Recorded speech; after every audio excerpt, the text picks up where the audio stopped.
how to get anybody to do anything you want. There are 4 aspects of the human condition that are true for everybody you will ever talk to. And when you understand these 4 aspects, when you operate within these 4 aspects, it is incredibly easy to persuade people, to seduce people, and yes, even manipulate people to do whatever you want. So what are these 4 aspects of the human condition?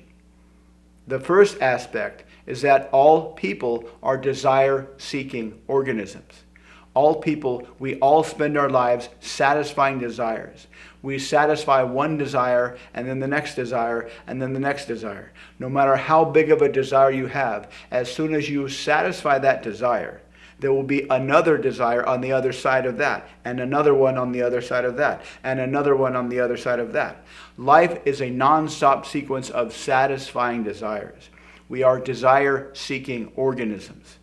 Everything we do, everything we think, everything we say is somehow related to hopefully satisfying the next desire. The problem with this is the second aspect of the human condition. It's kind of like Newton's third law. Newton's third law says for every action, there's an equal and opposite reaction. But for our desires, for every desire, there is an associated inhibition with this desire. For every desire, there is an associated anxiety with that desire. For every desire, there is an associated internal objection to going after that desire. We want something, but we're also afraid of something that will happen that we don't want to happen if we go after what we want. I want to talk to that girl across the room, but I'm afraid I'll get rejected if I try. I want to go on a diet and lose weight, but I'm afraid I will miss my favorite comfort food with which I have a subconscious emotional attachment. I'd like to get my STEM degree and make more money, but I'm afraid I won't be able to handle the mathematics and all the long hours of study that will be required to get the STEM degree. So everything we want has an associated problem with it. That's the second part of the human condition. The third part of the human condition is that every desire that we want we have an implicit understanding that every desire that we want requires the participation of other people. Every desire that you want, every desire that I want, every desire that anybody wants requires the participation, the voluntary participation of other people. Now, sometimes this is easy. You're hungry. You have a desire for a cheeseburger. So you go to the cheeseburger store and you just assume that there's going to be people there working at the cheeseburger store. You give them money, they give you a cheeseburger, no problem. But most of our desires are not that simple. Most of our desires can't be achieved by a simple financial trade. You talk to the girl or guy across the room and you want to go on a date with them, that requires that they participate in that process, that they also have a desire to go on a date with you. And that's a difficult thing to figure out how to do. You go on the job interview and it requires that they decide that you are a better person than everybody else. If you want to pitch your idea to a bunch of venture capitalists, it requires that they decide that investing in you is the best choice compared to everybody else. This is the third part of the human condition. We have desires, and implicit in all of our desires, implicit in the understanding of all of our desires, is the understanding that it requires the participation of other people. And this brings up a lot of social anxiety. If you just walk across the room and say, hey, you're cute, I think we should go on a date. You could do that, but not a lot of people are confident enough to do that. And just thinking about that brings up all this idea of rejection and getting kicked out of the tribe subconsciously from an ancient standpoint, from an ancient instinctive standpoint. The fourth and final aspect of human nature is that we all have an ego programmed into us by evolution. We all have this ego programmed into us by evolution. It is an instinct, and our ego compels us to always see the world through the lens of what's important to me.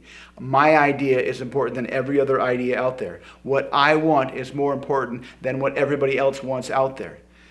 My ideas are better than everybody else, and the name of the game since the dawn of time is who could be the best at getting their ideas into as many other brains as possible. This is what drove human evolution. Whoever could do this the best in ancient hunter-gatherer societies, whoever could take their ideas and get them into as many brains as possible, rose up the hierarchy and they had the most kids. So we are all programmed with this deep instinctive drive to tell other people what we want without really caring what they want.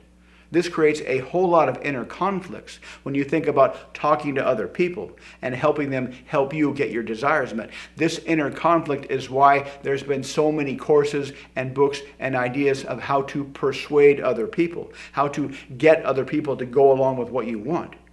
And it all involves some kind of circumlocutive, circumventing the direct asking process. The idea, the promise is that you can talk to other people and use some kind of communication technology, use some kind of persuasive technology to talk to their subconscious directly, to operate on what you understand about their human nature, and get them to come to the conclusion on their own to give you what you want without having to ask for it.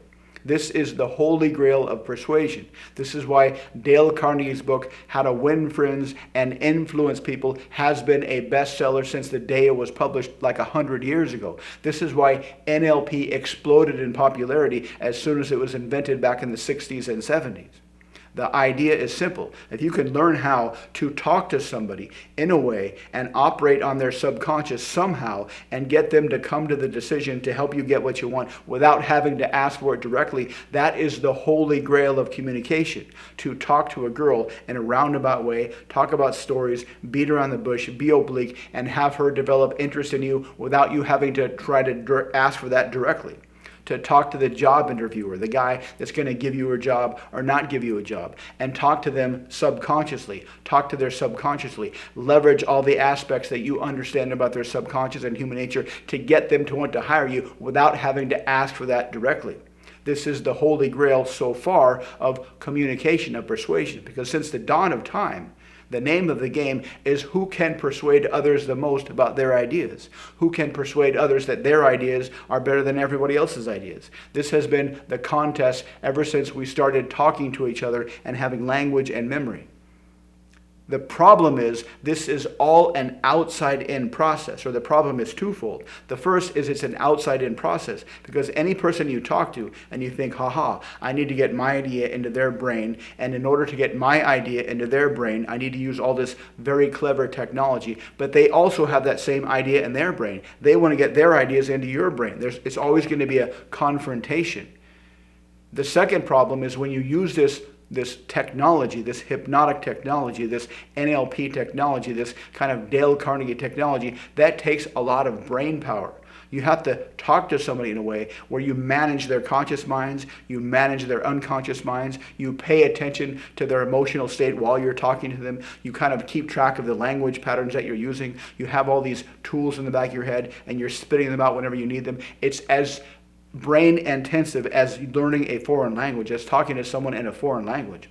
And to learn a foreign language, you need to spend hours of practice, years of practice talking to real people in real time.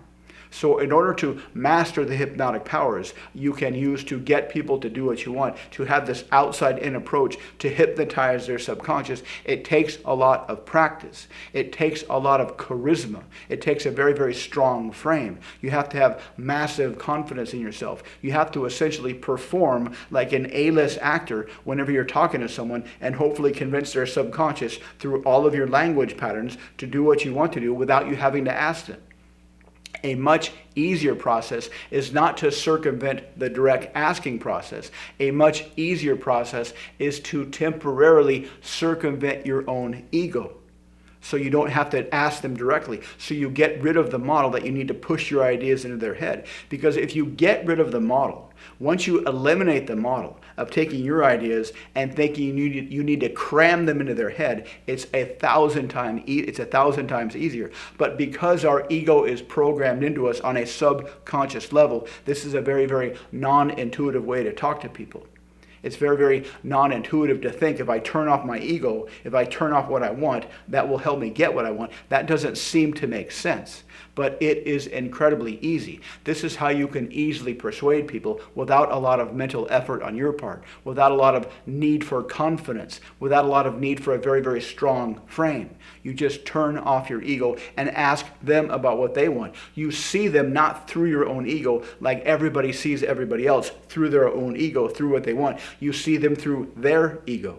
You see them through what they want. You see them through their human condition, where they have all these wants and needs, but they're afraid to talk about them because they might get rejected. They have all these wants and needs that they've never really expressed before in much detail because there's always this ego battle going on. When you can circumvent your own ego and just ask what they want, ask for their desire map, ask what problems in their life they'd like to solve, ask about their ideal future situation, and build up their confidence to get that, they will be in such a powerful decision-making mood. They will be willing to do anything. They will be in such a fantastic emotional state, and they will subconsciously associate that emotional state with you. It works just like advertising. We see a beautiful model, and we have this desire for the model, and that automatically gets attached to whatever she's standing next to. We don't need to think about that consciously. It's an unconscious process. So when you circumvent your own ego temporarily, forget about what you want temporarily, and just build up their ego from the inside out, they will have this fantastic feeling, a lot more fantastic than looking at a gorgeous model. And they will feel fantastic and start to associate those fantastic feelings with your face, your voice, the sound of your voice, the look of your face, your body language, everything about you. So at this point, all you need to do is just toss out a suggestion. Hey, what do you think about this? And they will be in such a strong decision-making mindset that whatever you toss out there will seem like the greatest idea in the world, just like advertising. You have the gorgeous model, you have the product, you have their great feeling inside, this great emotional state, this fantastic emotional state that you have helped to create by asking only questions, and you toss out this idea, and they will combine the two in their mind subconsciously, and they will do whatever you want. This is very, very non-intuitive, and to be honest, a lot of good salespeople will never be able to use this technique because a lot of top salespeople have spent their whole careers validating that their ego is the most important thing in the world, and a lot of people are like this. A lot of people have spent their entire lives doing everything to validate that their ego is the most important thing in the world. So they have a hard time turning off their ego. But for somebody like you, somebody who's introspective like you, somebody who is a creative thinker like you, someone who is thoughtful like you, can temporarily turn off your ego and just ask questions, build up the other person from inside their head, toss out suggestions, and you can get anybody to do anything you want. If you want to be in sales, if you don't have a sales job, but you like the idea of being able to make a lot of money in sales, this is the way to do it. It's very easy. It's very laid back. The only catch is you need to be able to temporarily circumvent your own ego and turn off the instinctive desire to tell everybody why you're so important, to tell everybody why your ideas are important. You can just turn that off and let the other person do that. They will do whatever you want. If you'd like to learn more, check out the links below. Thanks for watching, and I'll see you next time.